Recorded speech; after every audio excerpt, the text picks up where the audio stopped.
సర్వ శరీరుల ప్రార్థనలు ఆలకించువాడైన యేసుక్రీస్తు ప్రభువారి నామంలో మీ అందరికీ నా హృదయపూర్వక వందనాలు.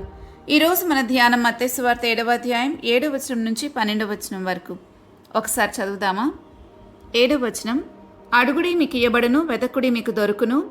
8వ వచనం, తట్టుడి మీకు తీయబడును, అడుగు ప్రతివాడును పొందును, వెదకువానికి దొరుకును, తట్టువానికి తీయబడును.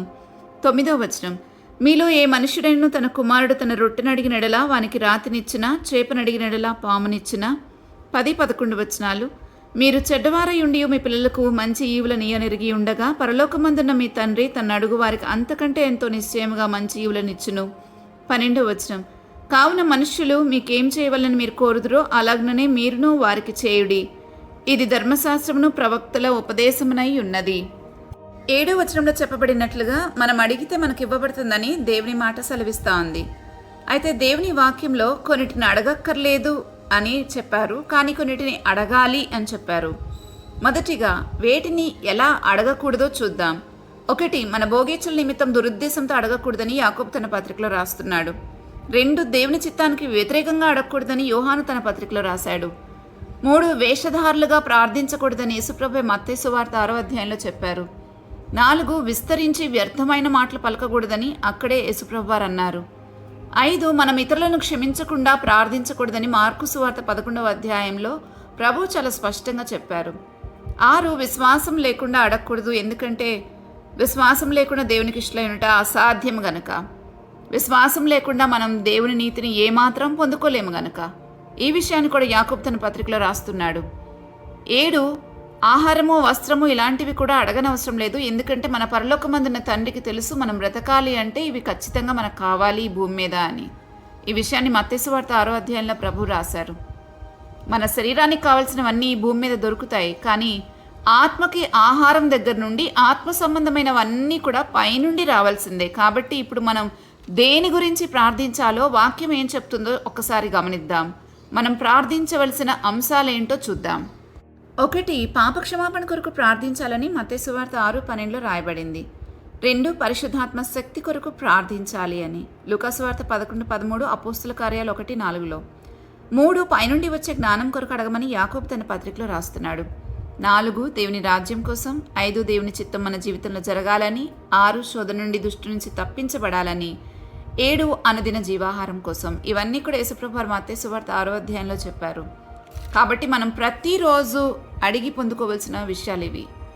ఆ తర్వాత వచనాన్ని చూస్తే తట్టుడి తీయబడును, వెతకుడి దొరుకును అనేది చదువుతాం.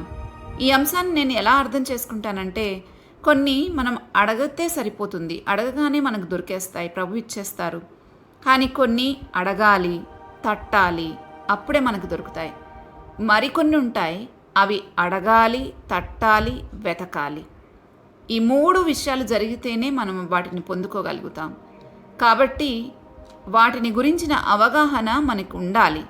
దీన్ని బాగా అర్థం చేసుకోవాలంటే మనం చేతిలో లేని విషయాలు అడిగితే, అంటే మనము దాని గురించి ఏం పని చేయనక్కర్లేదు అనుకున్న విషయాలు, అవి ఉచితంగా దేవుడు మనకు అనుగ్రహించే విషయాలు అడిగితే ప్రభు ఇచ్చేస్తారు.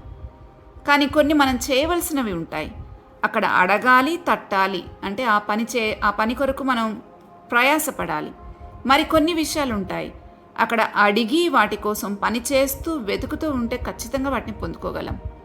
అయితే దేని గురించి ఎలా అడిగితే సరిపోతుందో ఆ యొక్క జ్ఞానము, తెలివి, అవగాహన మనకు ఉండాలి అని అంటే మనం పరిశుద్ధాత్మ నడిపింపులో ఉండాల్సిందే. దేవుని వాక్యాన్ని ప్రతిరోజు చదవాల్సిందే. చదివి దాన్ని అర్థం చేసుకున్న వారికి ఈ అవగాహన కలిగి ఉంటారు.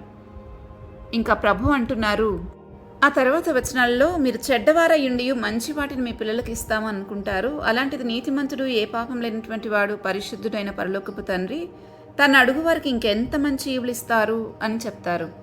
అయితే ఇది లూకా సువార్తలో పరిశుద్ధాత్మను గురించి వివరించబడింది. అలాగే అన్ని విషయాల్లో కూడా మన ప్రభు ఉంటారు.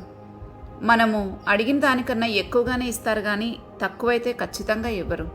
కానీ కొంతమంది ఇలాంటి ప్రార్థనలు చేయడం చూస్తాం. వారు పిల్లల పరీక్షల కోసం ప్రార్థన చేస్తూ అనుకుంటారు 90% ఇవ్వండి ప్రభువా అని. కానీ మరో మనసులో అనుకుంటారు 90% అడిగితే 60% అన్నా రాకపోదా అని.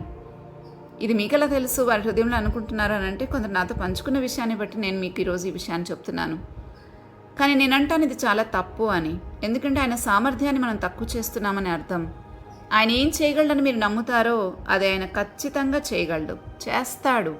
ఎందుకంటే దీనికి ఒక రాజ్యపు సూత్రం ఉంది, కింగ్డమ్ ప్రిన్సిపల్ ఒకటి ఉంది. ఏంటంటే నీ నమ్మిక చొప్పున నీకు జరుగును అని.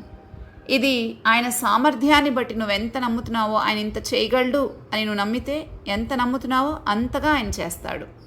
నువ్వు తక్కువ నమ్మితే తక్కువే జరుగుతుంది, నువ్వు ఎక్కువ నమ్మితే ఎక్కువే జరుగుతుంది. కాబట్టి మనం ఈ విషయాన్ని గుర్తుపెట్టుకోవాలి. నీ నమ్మిక చొప్పున నీకు జరుగును అనేది యూనివర్సల్ ప్రిన్సిపల్. కాబట్టి ఆయన సామర్థ్యాన్ని, ఆయన ఔన్నత్యాన్ని, ఆయన సమస్తాన్ని, ఆయన శక్తిని అన్నింటినీ మనం చాలా ఎక్కువ అంచనా వేసుకొని మనం ఆయన దగ్గర నుంచి ఎక్కువే పొందుకోగలం, కానీ తక్కువైతే కాదు. ఇంకా 12వ వచనంలో చూస్తే ధర్మశాస్త్రంను ప్రవక్తల ఉపదేశం అంతటినీ ప్రభు ఒక్క సెంటెన్స్లో చెప్పారు. అంటే ప్రవక్తల యొక్క ధర్మశాస్త్రం యొక్క ఉపదేశం అంతా కూడా ఒక్క మాటలో ఆయన చెప్పగలిగారు. అదేంటంటే మనుషులు మీకు ఏం చేయవాలని మీరు కోరుదురో మీరును వారికి అలాగే చేయండి అని. సామాన్యంగా అర్థం చేసుకోవాలంటే మన ఇంట్లోకి మనం ఫ్రూట్స్ తెచ్చుకున్నప్పుడు అవి పాడయ్యాయని చెప్పి పనివారికి పాడైపోయిన వాటిని ఇస్తే తర్వాత మనకు కూడా అలాగే పాడైపోయినవే మన ఇంటికి వస్తాయి. అప్పుడు ఇచ్చిన వారిని తిట్టుకుంటాం. అప్పుడు ఇంకో పాపం యాడ్ అవుతుంది, కలుస్తుంది. కానీ నేను ఎప్పుడైనా ఇలా చేశానా, నాకేంటి ఇలా జరిగింది అని మన వైపు మనం చూసుకుని ఒకవేళ నేను ఇలా చేశానేమో అందుకే నా చేతికి కూడా ఇలాగ వచ్చాయి అని మనం ఆలోచించుకుంటే నిజంగా మనం పాపక్షమాపణ వైపుకు తిరుగుతాం, పశ్చాత్తాపడతాం. లేకపోతే ఇచ్చిన వారిని తిట్టుకుంటూ ఉంటే ఇంకొక పాపం మన జీవితంలోకి యాడ్ అవుతూ ఉంటుంది. కాబట్టి ఈ విషయంలో మనం జాగ్రత్త వహించాలి. మనుషులు మనకేం చేయాలని మనం కోరుకుంటామో మనం కూడా వారికి అలాగే చేయాలి. మనం మంచి వాటిని కోరుకుంటుంటే మంచి వాటినే ఇతరులకు ఇవ్వగలగాలి.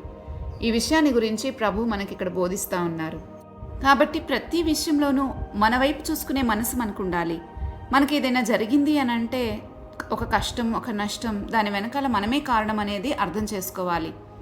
అలా మన వైపు మనం కనుక చూసుకునే మనసు మనకుంటే విత్తుకున్న చెడ్డ విత్తనాలన్నీ పీకేసుకుంటూ వెళ్తాం. అప్పుడు మనం చెడ్డ ఫలాన్ని కోసుకోవాల్సిన పని ఉండదు. కానీ చాలాసార్లు మనకేదో చెడు జరిగిందని, అది ఎవరి వల్లనో జరిగిందని ఇంకా ఇంకా చెడ్డ మాటలను పలికి మనకు జరిగిన దానికన్నా ఎక్కువ కీడును మన నెత్తి మీదకి తెచ్చుకుంటూ ఉంటాం. అయితే ఇలాంటి వాటి నుండి తప్పించుకోవాలి అని అంటే మన ప్రభువు ఏ అంశాల గురించి అయితే ప్రార్థన చేయమని చెప్పారో ఆ అంశాల గురించి ప్రార్థన చేస్తే తప్పకుండా ఇలాంటి వాటన్నిటి నుంచి మనం తప్పించుకోగలుగుతాం. ఎందుకంటే అవి అన్ని విషయాలను కవర్ చేస్తాయి కాబట్టి మన జీవితంలో ఇంకా మనం ఎంతో సంతోషంగా బ్రతకగలం. అందుకే ప్రభు అంటారు యోహాను సువార్త 15:11 మీ యందు నా సంతోషం ఉండవలనని, మీ సంతోషం పరిపూర్ణం కావాలని ఈ సంగతులు మీతో చెప్తున్నాను అని.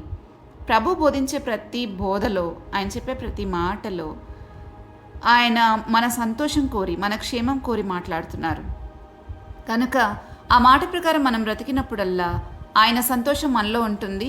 ఇంకా ఆయన సంతోషం మనలో ఉంటుంది కాబట్టి మన సంతోషం చాలా పరిపూర్ణమవుతుంది. అప్పుడు మనం సంతోషించడం కోసం ఏ ఎంటర్టైన్మెంట్ కోసమో, లేకపోతే ఏ షాపింగ్ అనో, లేకపోతే ఇంకెవరో మనుషుల కోసమో, ఎవరి కోసం మనం ఎదురు చూడం. దేనికోసం ఏది కావాలని మనకు అనిపించదు. ఎప్పుడైతే ఆయన సంతోషం మనలో ఉండి మన సంతోషం పరిపూర్ణమవుతుందో ఇంకా ఏది కూడా మనల్ని బాధ పెట్టలేదు, ఏది కూడా మన సంతోషాన్ని మన దగ్గర నుంచి తీసివేయలేదు. అందుకనే ప్రభు యొక్క సంతోషం మన హృదయంలో ఉంటేనే మన సంతోషం పరిపూర్ణంగా ఉంటుంది. మనం కూడా చాలా సంతృప్తికరమైన జీవితాన్ని జీవించగలుగుతాం. మరి దేవుని వాక్యంలో నుండి మనకు అర్థమైన సంగతులను బట్టి బ్రతకడానికి దేవుని సహాయాన్ని కోరుకుందామా? ప్రార్థించుకుందాం. మా తండ్రి ప్రభువా, నీ ప్రతి మాటలోనూ ఎంతో క్షేమం ఉందని మాకు అర్థమవుతుంది. ఈ క్షేమం మేము పొందుకోవాలంటే ఈ మాటలను బట్టి మేము బ్రతకాలి. అయితే అలా బ్రతికే శక్తి మాకు లేదు. దాన్ని దయచేయమని వేడుకుంటున్నాను. ఏ విషయాలను గురించి ప్రార్థించమన్నారో ఆ విషయాల గురించి ప్రార్థించడానికి బుద్ధిని దయచేయండి. నీ చిత్తం కానివి ఏవి మా జీవితాలకి పెద్ద ప్రయోజనం ఉండదని అర్థం చేసుకున్నాం. కనుక నీ చిత్తానుసారమైన ప్రార్థన మేము చేయనట్లు మమ్మల్ని నడిపించమని వేడుకుంటూ ఉన్నాను. మేము ఎదగవలసిన ఎన్నో ఆత్మ విషయాలు మా జీవితంలో ఉండగా ఏం లేనట్లుగా ఈ భూసంబంధమైన వాటి మీద దృష్టి పెట్టుకుని ఇక్కడే కూరుకుపోతూ ఉన్నాం చాలాసార్లు. దయచేసి మమ్మల్ని క్షమించి ఆత్మలో ఎదిగి ప్రత్యేకంగా జీవించడానికి మీరే మాకు కృపా సహాయం అందించమని ప్రతిమాలుతున్నాను. ఈరోజు అంతటిని మీ కృపగల హస్తాలకు అప్పగిస్తూ ఉన్నాం. మమ్మల్ని ఆదరించి బలపరచమని వేడుకుంటూ ఈ మనవలని యేసుక్రీస్తు ప్రభువారి నామంలో అడుగుతున్నాము తండ్రి, ఆమెన్. రేపటి ధ్యానంలో మరలా తిరిగి కలుద్దాం. అంతవరకు దేవుని కృప మనందరికీ తోడైండును గాక. ఆమెన్.